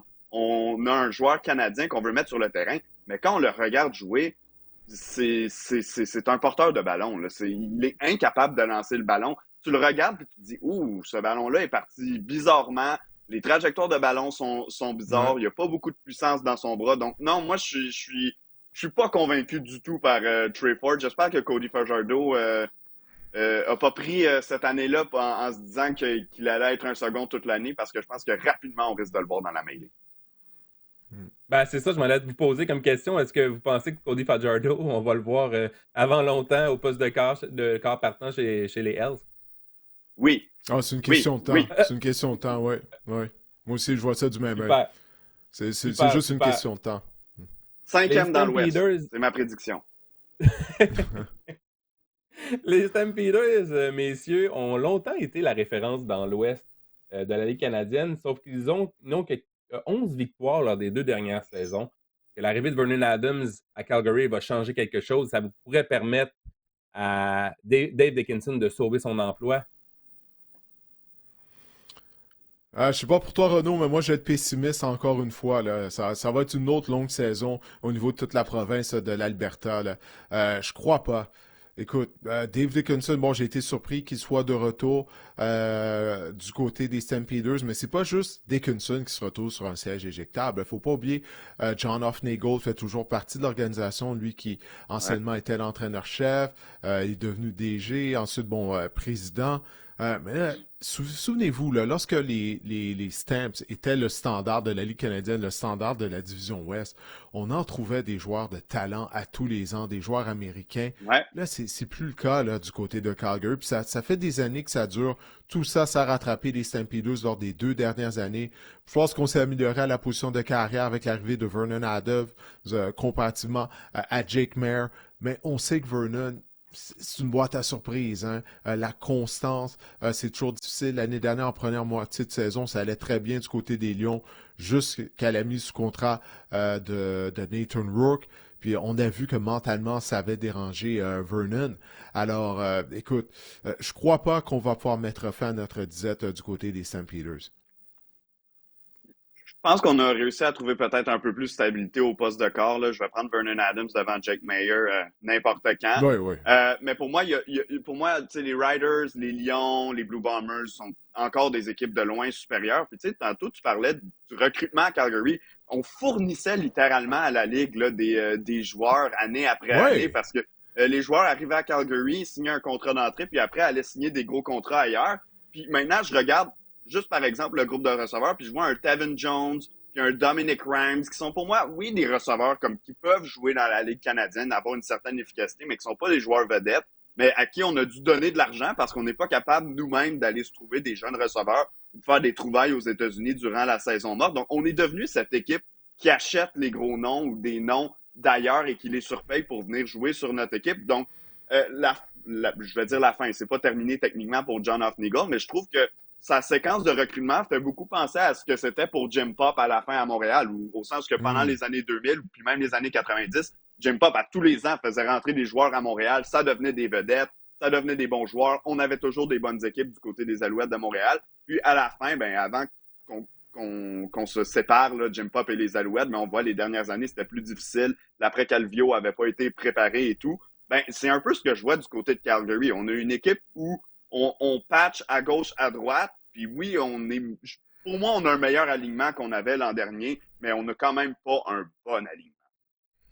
Donc, messieurs, le Montréalais Damien Alford va pouvoir rapidement se mettre en évidence s'il le souhaite, c'est ce que je comprends du côté, parce que le groupe de receveurs est loin d'être prolifique là, du côté des Stampeders. Il va y avoir des opportunités, ça, aucun doute là-dessus. Puis on souhaite à Damien, puis à tous les joueurs québécois à travers la Ligue canadienne, bien sûr, d'avoir une excellente saison. Ça complète, messieurs, notre tour d'horizon des équipes de la Ligue canadienne en prévision de la saison 2025. Et ça commence, les Alouettes, oui, c'est vendredi, mais la saison de la Ligue canadienne s'amorce jeudi, le 5 juin. Le Rouge et Noir d'Ottawa va affronter les Rough Riders de la Saskatchewan. Je sais que c'est sur les ondes de RDS, ce match-là aussi. Est-ce que c'est toi, Renaud, qui va être à l'animation? Non, mais je travaille en régie sur le match. Donc, OK, parfait. Désolé, je voulais pas. Mais je sais que RDS a présenté ce match-là également, le premier match de la saison 2025 de la Ligue canadienne. On va porter une attention particulière à tes tableaux, Renaud. lors de la diffusion. Ouais, merci. Ouais, c'est ça. Tous les super, tous les tableaux, c'est moi qui les fais. Ouais. All right. Parfait. Ben, ça marche. Écoute, merci Renaud de t'être rejoindre à nous afin de mettre Merci la table là, pour la saison des Alouettes et de la Ligue canadienne. Ben, on se voit à l'entraînement. Salut. Oui, salut. Alors, on va se tourner maintenant du côté des actualités. Oui, vas-y, Marc-André. J'ai mis mon chapeau d'animateur. Ben, écoute, on sait pas trop. C'est une improvisation, notre affaire. Souvent, on s'envoie la balle, on essaie de pas trop se parler. Bref, l'un par-dessus l'autre. Mais oui, on va parler de la NFL. Il y a eu des nouvelles d'actualité. Tout d'abord, la situation des Steelers. On parle des Steelers, selon moi, à chaque semaine. Il se passe des choses. Premièrement, il y a plusieurs personnes au sein de l'organisation qui ont avoué qui souhaitaient voir Justin Fields comme partant en fin de saison l'année dernière du côté des Steelers. Didier, moi aussi, j'aurais aimé ça, de voir Justin Fields comme partant à la fin de la saison. Je ne sais pas, toi, si... encore là, comment te lancer là-dessus en disant que j'ai rarement vu une organisation des Steelers aussi dysfonctionnelle que ça? Ben, c'est qu'on n'est pas capable de gérer la position de carrière, tu sais, puis ça fait je sais pas combien de conversations qu'on a à ce sujet-là au cours des dernières années. On n'a jamais préparé l'après Ben Roethlisberger. On a repêché Kenny Pickett. Bon, ça a été un flop. Puis en plus de ça, c'est pas comme si on avait un bon coordinateur à l'époque avec Matt Canada pour aider au développement de Kenny Pickett. Puis là, l'année dernière, à la fin de la saison régulière, tu sais, c'était clair là, que Russell Wilson avait ralenti.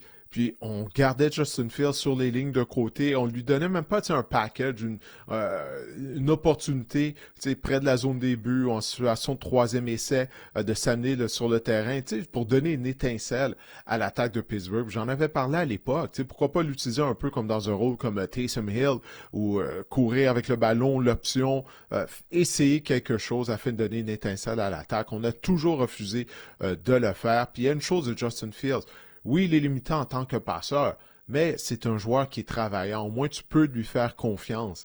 Et puis, on aurait pu le garder, l'avoir au sein de la formation présentement. Eh bien non, on a Mason Rudolph, tout simplement. Et puis là, en plus de tout ça, la position de carrière, on attend toujours après Aaron Rodgers et tout. On a juste dit DK Metcalf à peu près comme receveur fiable. Mais là, il y a TJ Watt, Marc-André. TJ Watt qui aimerait avoir un nouveau contrat et il n'est pas présent aux OTAs, aux activités de la saison morte des Steelers DK Metcalf de Pittsburgh. Non plus en passant. Ouais, DK Metcalf non plus n'est pas là, mais ça, on lui a donné permission afin qu'il s'entraîne lui-même. Il a son rituel. Parfait, il a eu la permission du côté des Steelers. Puis Aaron Rodgers n'est même pas là de toute façon pour développer de la chimie. Mais dans le cas de TJ Watt, c'est différent. Lui, il ne s'est pas présenté parce qu'il veut un nouveau contrat. Il voit comment Myles Garrett a fait sauter la banque. En fait, il y a plusieurs chasseurs de cartes à travers la NFL là, qui ont eu de grosses prolongations de contrat durant la saison morte. Puis TJ Watt est rendu dans la trentaine. Là. Lui, il lui reste pas beaucoup de temps justement là, pour avoir un gros salaire. Puis c'est un des meilleurs chasseurs de cartes de la NFL. Je le comprends de vouloir renégocier. Alors, c'est ça. Donc ça ajoute à tout ce qui se passe au sein de l'organisation des Steelers depuis la fin de la dernière saison régulière. Nominé régulièrement comme au titre de joueur par excellence en défense de la NFL, TJ Watt. Je pense qu'on arrive un peu... Je pense qu'on arrive maintenant à la croisée des chemins du côté des Steelers de Pittsburgh, Didier, parce qu'on a investi énormément dans la défense au cours des dernières années. Je pense que maintenant, on se rend compte à quel point l'argent est plus ou moins disponible, mais oui, il va falloir payer TJ Watt, je n'en vois pas autrement. Et oui, c'est sûr qu'il va chercher un énorme contrat à Myles Garrett. En fait, Didier, si tu me disais, est-ce que ça va être quoi la plus longue grève là, ou la plus dans la NFL lors des camps d'entraînement, mais je pense que TJ Watt peut se permettre. D'après moi, là, ça peut être long, là, ce conflit-là entre les Steelers et TJ Watt, parce que TJ Watt, il mérite d'être payé à sa juste valeur. Il mérite d'être payé dans un contrat comme les Max Crosby, comme les Myles Garrett de ce monde. C'est un gars qui a été extrêmement important, qui a réalisé de gros jeux pour les Steelers de Pittsburgh. Et oui, pauvre Steelers, il va falloir vraiment en arriver à une entente avec TJ Watt. Puis honnêtement, ça pourrait être long ce conflit-là, Didier. Ouais, c'est bizarre de voir autant de choses qui se passe à Pittsburgh. Traditionnellement, les Steelers, c'est une organisation qui ne crée pas de vagues et tout. On donne des prolongations de contrat à nos vétérans rapidement. Mais là, ça commence à en faire beaucoup, en tout cas. Je sais pas pour toi, mais je crois vraiment que la séquence de Mike Tomlin sans saison perdante, il n'a jamais connu une saison perdante au cours de sa carrière. En tout cas, Mike Tomlin, il en a relevé des défis depuis le début de sa carrière, mais là, c'en est tout un cette année. Là. Je crois vraiment que sa séquence pourrait voir fin en 2025. On dirait qu'on fait tout là, du côté des Steelers pour le mettre des bâtons dans les roues, en tout cas. Ouais. Maintenant, du côté de Stefon Diggs, ben là, la vidéo a fait fureur sur les réseaux sociaux récemment. Elle était sur un bateau. On sait que Stefon Diggs, c'est le petit ami de Cardi B. Il était sur un bateau entouré de jeunes demoiselles. Faut rappeler que Stefon Diggs, ben, il se remet d'une grave blessure au genou. On dit qu'il devrait être prêt pour amorcer la saison. On est optimiste du côté des Patriots. On dit que lors de la semaine numéro 4, on pourrait le voir sur le terrain. Ceci dit, il n'était pas au mini-camp pour amorcer les mini-camps, mais il s'est présenté par la suite au camp des Patriots de la Nouvelle-Angleterre. Qu'est-ce que tu as pensé de toute cette situation-là, Stefon Diggs? Pour moi, ça en dit long peut-être sur l'état d'esprit de Stefon Diggs à l'aube de la saison 2025. Ben, écoute, Stefon Diggs, probablement, il a bien paru lors des entraînements des Patriots, lorsqu'il s'est présenté aux OTAs, comme tu l'as dit.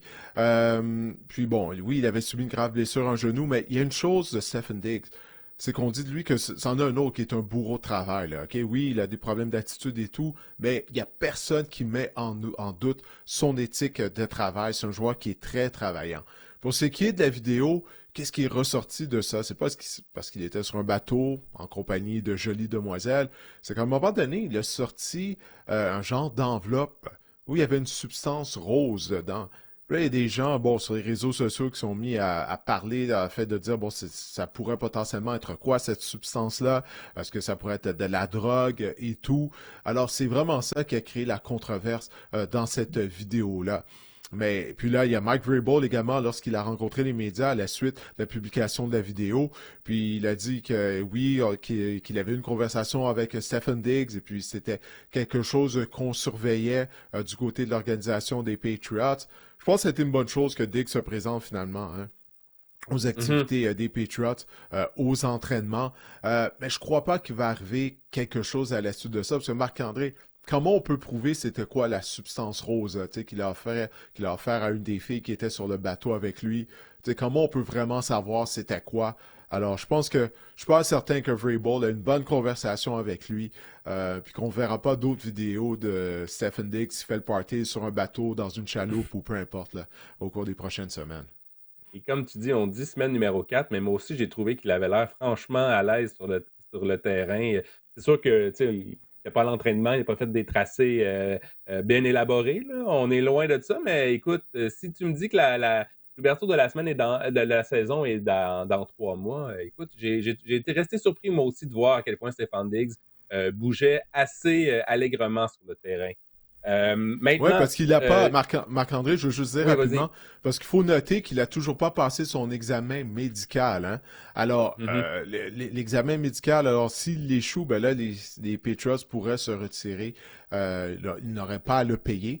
Mais donc, c'est ça. On va devoir confirmer avant le début du camp d'entraînement. Comme tous les joueurs qui se présentent au camp d'entraînement, tu passes ton examen médical et puis après ça, ben, on te permet de prendre part au camp d'entraînement. Alors, on regardera ça en tête si jamais là, on apprend au mois d'août que Stefon Diggs est libéré là, soudainement.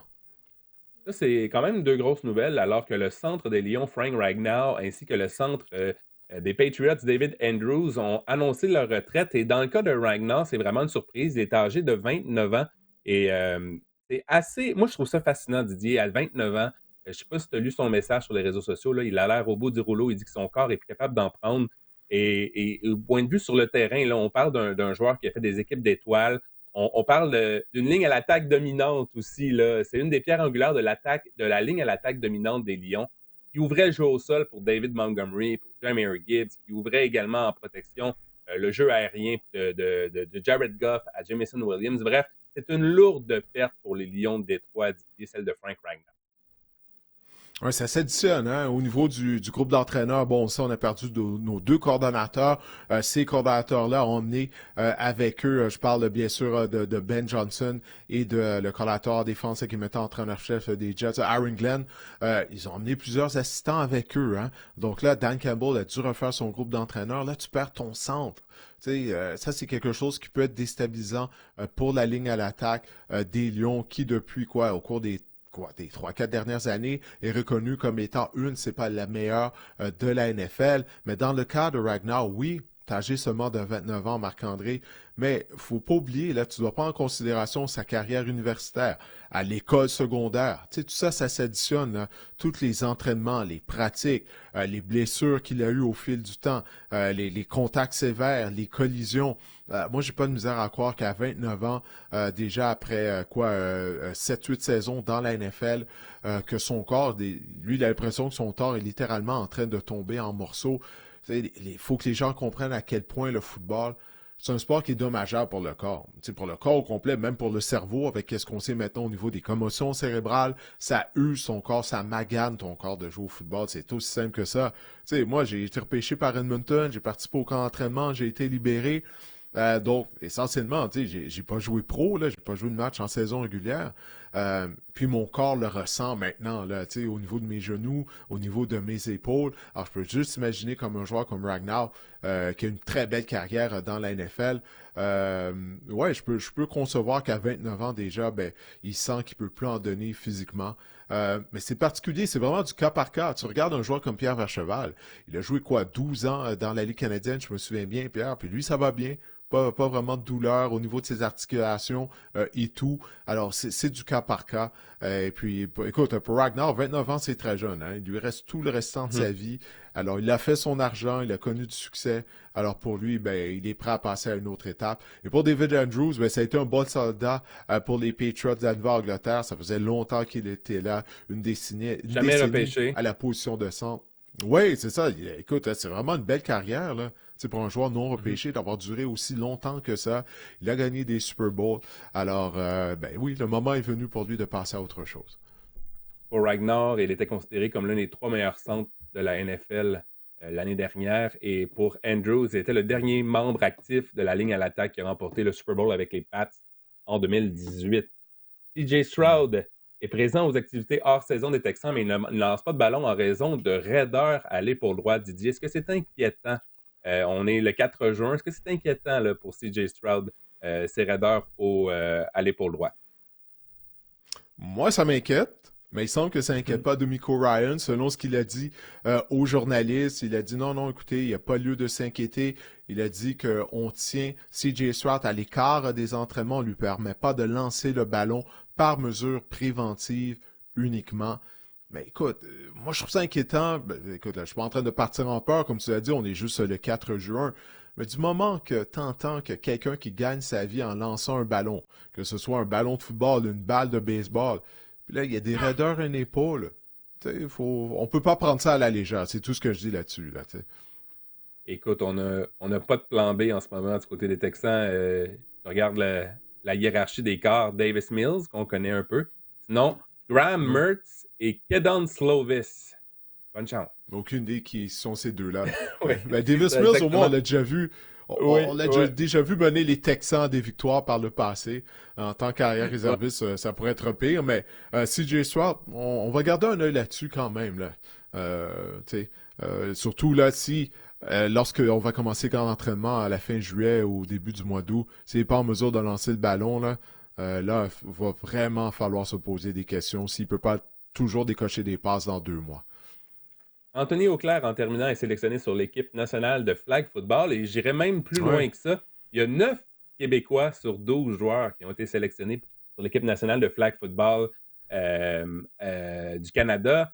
Ça en dit long sur nos programmes de football, moi je pense au Québec. Hein, le football est en ascension au Québec, c'en est une autre preuve. Je sais que c'est pas le même sport, mais ça s'apparente quand même le flag et le vrai football. Donc, je trouve que c'est une belle marque de confiance là, pour le football au Québec. Oui, félicitations à Anthony. Hein? Anthony, qui est un des premiers amis du podcast. Lorsqu'on a commencé le podcast, lui, il entamait sa carrière dans la NFL, puis il avait été assez gentil pour nous consacrer de son temps afin qu'on puisse avoir comme invité au podcast. Puis on va l'avoir comme invité au cours des prochaines semaines pour parler justement de cette nouvelle aventure pour lui, membre de l'équipe canadienne. Naturellement, il espère pouvoir participer aux Jeux olympiques de 2028 à Los Angeles avec l'équipe nationale de flag football. D'ailleurs, Marc-André, après le match préparatoire à Ottawa, vendredi dernier, j'ai parlé brièvement avec Paul Lapolice, qui est ancien entraîneur-chef des Blue Bombers de Winnipeg et du Rouge et Noir d'Ottawa, maintenant analyste à la télévision à TSN, mais il a été nommé entraîneur-chef de l'équipe nationale de flag football. Alors lui, il était très enthousiaste. Il disait que c'était un sport complètement différent, puis là qu'il doit s'ajuster tout ça, ces systèmes de jeu au flag football. Alors ouais, j'ai hâte d'avoir Anthony justement afin qu'il puisse nous parler au podcast de la différence justement entre le flag football et le football. Naturellement, il n'y a pas juste ce contact qui fait en sorte, le manque de contact qu'il y a au flag football, qui fait en sorte que c'est un sport très différent du football traditionnel. Ça complète, Didier, notre tour d'horizon des actualités dans la NFL.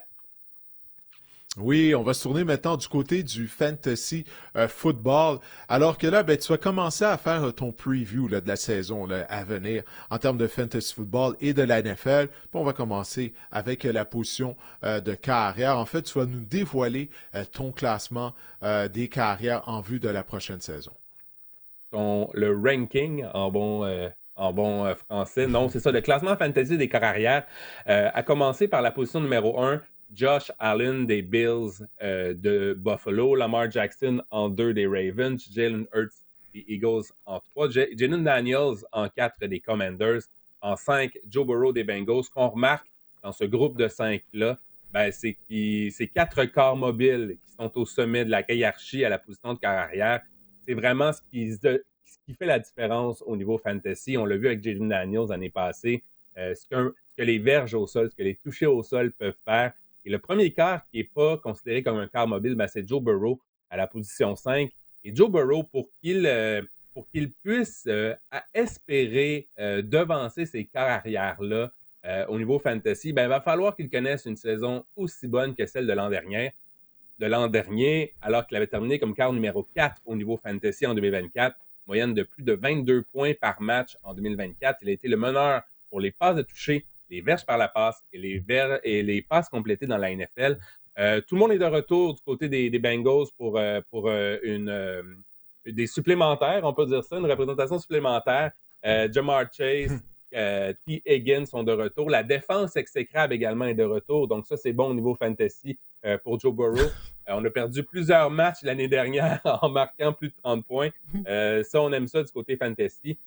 Évidemment, il n'y a pas le plancher d'un quart mobile. Et ça a été l'année dernière, la première saison où il a disputé les 17 matchs, qu'il a connu sa première saison complète depuis qu'il est dans la NFL la saison dernière. Il n'y a pas le plancher d'un quart mobile, mais il demeure tout un passeur. Si vous êtes à la recherche, si vous arrivez en quatrième, cinquième ronde, que vous avez raté des quarts comme Josh Allen en deuxième, troisième ronde, je pense que Joe Burrow pourrait connaître une excellente saison. Et encore là, ce qui va faire la différence, c'est qu'il doit vraiment produire, il doit marquer des touchés, des passes de toucher pour espérer même atteindre le niveau des 4 quarts précédents qui, eux, ajoutent avec leurs jambes et leurs statistiques au sol, qui sont vraiment des quarts dominants au niveau fantasy.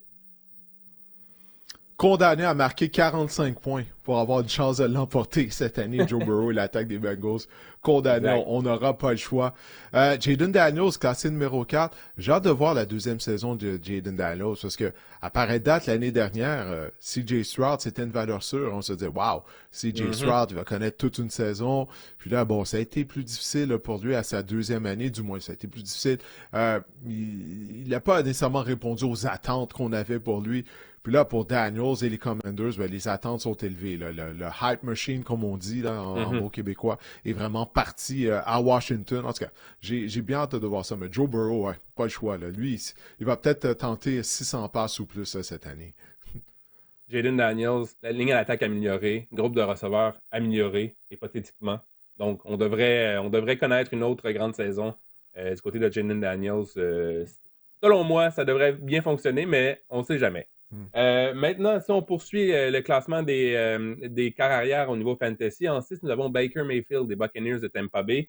En 7, Patrick Mahomes. Ça, c'est quand même intéressant de voir que Patrick Mahomes est quand même loin. Pour la première fois de sa carrière, il n'est pas dans le top 5, voire dans le top 3 à la position de carrière au niveau fantasy. C'est qu'il a été quand même décevant au cours des dernières saisons, Patrick Mahomes. Ce qu'on remarque, c'est que on manquait peut-être de receveurs de passes de renom ou de bons receveurs à donner à Patrick Mahomes, mis à part Travis Kelce au cours des dernières saisons. Je pense que du côté des Chiefs, on a le meilleur groupe de receveurs qu'on a depuis quelques années avec justement Xavier Worthy qui va à l'an 2, on a Hollywood Brown également, on a le retour de Rashid Rice, donc ça serait intéressant de voir si Patrick Mahomes pourrait un peu retrouver une valeur fantasy un peu plus élevée que ça. Bo Nix en 8 des Broncos de Denver. En 9, nous avons Kyler Murray. Ça a été décevant pour Kyler Murray la saison dernière. Il est toujours dans le top 10 au niveau des classements de carrière parce qu'il peut lui aussi courir. Donc, ça lui donne un excellent plancher fantasy, mais des fois, il nous laisse sur notre appétit. J'ai hâte de voir avec Marvin Harrison qui s'en se rend à sa deuxième saison, avec Trey McBride également qui s'en se rend à sa troisième saison. On va pouvoir avoir de meilleures statistiques du côté de Kyler Murray et Justin Herbert en 10. Et je vais m'attarder à Bo Nix. Je parle de car mobile depuis le début de cette chronique-là. Mais Bo Nix en est un. Quart numéro 9 en 2024, plus de 21 points par match à partir de la semaine numéro 8. C'est une double menace, plus de 3700 verges par la passe et 430 au sol. Ça, c'est non négligeable la saison dernière. Et ce qu'on a fait du côté des Broncos durant l'entre-saison, c'est qu'on a entouré Bo Nix avec des nouvelles armes en attaque, la position de receveur, la position d'allié rapproché. Je pense notamment à Evan Engram. Et également, on a un nouveau porteur de ballon, R.J. Harvey, qui est excellent aussi pour capter des passes. On a toujours la présence de Courtland Sutton. On a une excellente ligne à l'attaque également. Je pense que Bo Nix, au 8e rang, je peux voir une ascension là, au niveau fantasy, justement parce qu'il peut courir. S'il augmente un petit peu à 500-600 verges au sol, avec 5-6 touches au sol, il pourrait fracasser, il pourrait passer devant Baker Mayfield et même Patrick Mahomes, qui ont l'avantage des quarts de pochette. Donc oui, Bo Nix, c'est de bon augure pour lui la saison 2025 au niveau fantasy. Ouais, éventuellement, on va devoir avoir une conversation au sujet de Patrick Mahomes, parce que lors de ces 2 dernières saisons, c'est fou là, en termes, là, je parle de fantasy football, comment ses statistiques ont diminué. Si tu m'avais dit, écoute, que Baker Mayfield serait classé avant Patrick Mahomes en termes de fantasy football, je n'aurais jamais cru, là. Mais c'est vraiment le cas. Mayfield est plus productif, là, on parle de statistiques uniquement, là, que Patrick Mahomes lors des dernières années, là. Ça, il n'y a aucun doute là-dessus. Maintenant, les positions 11 à 15 à la position de carrière. Justin Fields des Jets de New York vient au 11e rang. J'en ai parlé de Justin Fields l'année dernière. Je n'en parlerai pas plus longuement cette semaine. Je trouve que là aussi, on a c'est la même recette. Hein. On parle de car mobile ici qui pourrait vraiment intégrer, selon moi, le top 10 à la position de carrière. Jared Goff des Lions en 12, Caleb Williams des Bears en 13, Dak Prescott des Cowboys en 14 et Brock Purdy vient au 15e rang des 49ers de San Francisco. Je veux m'étendre un peu plus sur Dak Prescott, Didier. Quart numéro 14. Ça fait longtemps qu'on n'a pas vu ça du côté de Dak Prescott. Je peux comprendre vos inquiétudes envers Dak Prescott. Il va être gratuit si la tendance se maintient dans vos repêchages fantasy. Moyenne de 14 points par match en 8 départs seulement en 2024. Sauf que, il faut se rappeler, Didier, qu'en 2023, il avait obtenu plus de 20 points par match. CeeDee Lamb avait obtenu une grosse fin de saison, on s'en souvient. Il avait terminé au 3e rang à la position de quart arrière. Donc, il est seulement à une saison d'être dans le top 3 à la position de carrière au total et maintenant il est classé au 14e rang.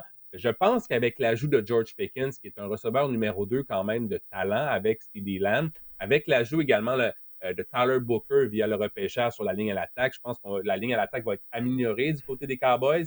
Et il ne faut pas oublier que la meilleure saison fantasy de Dak Prescott, c'était en 2021 avec lorsque les Cowboys avaient CeeDee Lamb et Amari Cooper et en 2023 lorsqu'on avait le duo Lamb avec Brandon Cooks et Jake Ferguson également. Je pense que Dak Prescott, tout ça se dessine pour être un excellent quart pour des gens qui attendent en fin de repêchage pour repêcher le quart arrière. Si vous voulez un repêchage, un quart qui va vous apporter un plancher intéressant, qui pourrait retrouver quand même, ça demeure un excellent passeur. Là. Il était à une saison, on se souvient en 2023, il avait mené la NFL pour les verges par la passe. Je pense qu'il devient une valeur assez intéressante au 14e rang Donc, pour moi, ça serait l'un des corps à viser là, en fin de repêchage si vous attendez pour repêcher votre corps arrière. Salaire moyen annuel de 60 millions de dollars pour Dak Prescott. Je sais qu'on parle de fantasy football. En fantasy, ça compte mais pas. j'en reviens toujours pas. Ouais, je sais, mais j'en reviens toujours pas que de tous les carrières, c'est lui, le carrière le mieux payé dans la NFL. Bref, on va se tourner maintenant aux positions 16 à 20. En 16e position, ben, on retrouve une énigme pour moi, la position carrière, là, c'est Jordan Love. Là. D'une semaine à l'autre, je suis jamais certain quel genre de production qu'il va offrir. Moi aussi, je sais pas quoi penser de Jordan Love. C'est pour ça qu'il est si bas. si on savait à quoi s'attendre avec Jordan Love, on serait plus fixé, il serait probablement plus haut dans la hiérarchie des corps arrière. En 17, nous avons Drake May des Patriots de la Nouvelle-Angleterre. En 18, Trevor Lawrence des Jaguars de Jacksonville. 19, CJ Stroud des Texans de Houston. Et en 20, j'ai mis Bryce Young des Panthers de la Caroline qui a connu une excellente fin de saison, qui a passé un peu sous le radar. Mais je veux m'attarder à Drake May des Patriots. Je le trouve vraiment intéressant comme carrière au niveau fantasy. Didier, encore là, c'est un corps mobile. J'ai toujours été une affection particulière pour les corps mobiles. Je pense que c'est une mine d'or au niveau fantasy. Lorsque ça fonctionne, il y a des corps mobiles comme Anthony Richardson dont ça ne fonctionne pas, mais Drake May, je pense que ça pourrait fonctionner en Nouvelle-Angleterre. De la semaine numéro 6 à la semaine numéro 17, Didier, il a obtenu une moyenne de 16,8 points fantasy. Moi, j'ai trouvé ça quand même bien pour un quart recul la saison dernière. La moyenne de 7,8 verges au sol par course l'an dernier, eh bien, c'est la meilleure dans la NFL. Elle est meilleure que Jaden Daniels, meilleure même que Lamar Jackson. Donc, vraiment, c'est une double menace, Drake May. Et si on peut lui donner des outils, s'il peut jouer avec confiance, on dit qu'il est arrivé au camp, au mini-camp des Patriots avec confiance à sa deuxième saison. Donc, j'ai bien hâte de voir ce qu'il peut apporter. On a ajouté également des receveurs, des armes à sa disposition, Stephon Diggs via le marché des joueurs autonomes et Kyle Williams qu'on a repêché. On dit beaucoup de bien du côté des Patriots. On a également amélioré la ligne d'attaque en repêchant Will Campbell en début de repêchage. Donc ça demeure intéressant. Je ne dis pas que Drake May va être un quart top 10 dès cette année, mais je pense qu'on pourrait avoir une belle progression. Il pourrait devenir un quart assez satisfaisant au niveau fantasy. Oui, et il y a l'énigme, une autre énigme. Trevor Lawrence en 18e position dans le groupe de carrière là, dont on va te parler. Mais on pourra s'en parler plus tard cet été à propos de Trevor Lawrence. Mais honnêtement, Didier, j'avais cette réflexion-là. Qui a eu cru qu'en 2025, j'aurais pensé que Trevor Lawrence aurait été dans le top 5 des quarts fantasy assez régulièrement et non pas à la position 17 ou... tu sais, c'est fou quand même de penser. J'étais convaincu que ça allait être un quart élite dans la NFL. Tout le monde, Marc-André. Ouais. Et que, tu peux te consoler que tu n'étais pas le seul. Là. Tout le monde, on s'est fait duper par Trevor Lawrence. En tout cas, bref, on va voir avec un nouveau régime, avec l'entraîneur-chef Liam Cohen, s'il va pouvoir relancer sa carrière puis donner un retour sur l'investissement des Jaguars de Jacksonville qui, eux, se sont empressés afin de lui donner une prolongation de contrat. Mais écoute, on parle de fantasy football, on parle de carrières qui sont productives, qui amassent ses statistiques. Puis il y a un nom qu'on n'a pas vu là dans ton top 20. Il s'agit du vétéran Geno Smith, qui a changé d'adresse, qui est maintenant à Vegas avec les Raiders. Pourquoi Geno Smith n'est pas dans ton top 20? Ben, je me le demande, mais c'est ça. L'année passée, il a quand même terminé comme quart numéro 13 au niveau fantasy en 2024. Geno Smith, c'est vraiment quand même pas si pire. Et on peut penser qu'il va retrouver Pete Carroll à Las Vegas. On a un nouveau régime à Vegas avec un nouveau coordinateur offensif en Chip Kelly. On a fait des ajouts également intéressants du côté des Raiders. En fait, les Raiders, j'ai hâte de les voir jouer. Je ne pensais jamais dire ça dans ma vie. On a ajouté Ashton Genty, Jack Belch, et j'ai hâte de voir Geno Smith avec Brock Bowers et Jacoby Myers. Et j'ai trouvé une statistique intéressante, la fameuse statistique intérieure-extérieure du côté qu'on avait l'année dernière, je ne sais pas si avec Jared Goff. Cette saison, Geno Smith va jouer 12 de ses 17 matchs dans un dôme, dont à l'intérieur. Et en 14 matchs dans un dôme avec Seattle, tous des matchs sur la route, évidemment, 30 passes de toucher, seulement 5 interceptions et une cote d'efficacité des carrières de 112. Donc ça, c'est une statistique qui parle. Je pense que Geno Smith est meilleur à l'intérieur qu'à l'extérieur lorsqu'il fait froid. Pourquoi qu'il est hors du top 20? C'est parce que c'est un gars de séquence, Geno Smith, pour répondre à ta question, Didier. L'année dernière, il y a 4 matchs de plus de 25 points, mais il y a moins de 15 points dans 3 de ses 6 derniers matchs. Donc, il nous a fait mal en fin de saison fantasy dans nos éliminatoires. Donc, c'est vraiment un gars, un quart qui peut être utile sur des poules, disons, de saison, mais sur des poules qu'on dit head-to-head, là, face à face à chaque semaine. Ben, Geno Smith, c'est une autre paire de manches. On ne sait jamais ce qu'il peut nous donner. C'est un corps c'est un corps qui varie. Là. Ses points varient. Il y a une variance vraiment dans ses points énorme. Donc, c'est peut-être pour ça qu'il est hors du top 20 à la Ah, est-ce que tu avais Geno Smith au sein de tes équipes de fantasy football? Est-ce qu'il a ruiné ta fin de saison, là, comme tu viens de le dire? Est-ce que c'est ça? Est-ce que tu lui en tiens rancune? Ou... non, pas tant. Pas tant. Je l'avais pas, mais... personnel. Non, mais j'ai hâte de voir quand même. Là, on dit qu'il connaît un bon camp, puis on a Chip Kelly, là, j'ai vu, on développe un jeu d'options. Là, des vidéos du mois de mai, faut pas trop s'emballer, mais ouais, on a l'air d'apprécier déjà la présence de Geno Smith, là, et surtout le leadership à Las Vegas. Ça peut pas être pire que l'an dernier, il faut dire ça. Ah ben là, mon Dieu, Aiden O'Connell là, et compagnie, Gardner Minshew, là, je suis tellement content là. Parce qu'au NFL Red Zone que je co-anime avec Renaud et Jasmin Leroux, tu sais, souvent les Raiders jouent à 16h, puis comme tu sais, à 16h15, 16h25, il y a moins de matchs qui sont présentés. Là, on n'a pas le choix de porter une attention au match des Raiders, puis lors des dernières années, la position de carrière, là, moi je pouvais pas avoir Aiden O'Connell une année de plus. Mais bref, personnellement, je crois que Geno Smith va connaître une bonne saison à Vegas. Mais on aura l'opportunité de s'en reparler au cours de l'été, puisque, comme tu n'arrêtes pas de dire, on est juste le 4 juin. Alors, faut mettre la pédale. Ouais, j'ai dit qu'on était en mai, hein. Ouais, t'es en mai, ouais, là, on est rendu le 4 juin. Ouais, ça va tellement vite, je peux pas t'en vouloir, là, c'est incroyable. Bientôt, dans 20 jours, ça va être la Saint-Jean. Là, ça va être le début de l'été officiellement au Québec. Ben écoute, Marc-André, on a fait le tour. Écoute, je te remercie de ta contribution. On remercie bien sûr également Renaud Bourbonnais de s'être joint à nous et on remercie Guillaume, sans qui rien ne serait possible. J'espère que cet épisode du podcast Le Sac du Cœur vous a plu. On vous reparle la semaine prochaine alors qu'on saura à ce moment-là le résultat de la première rencontre de la saison régulière des Alouettes. Passez une bonne semaine.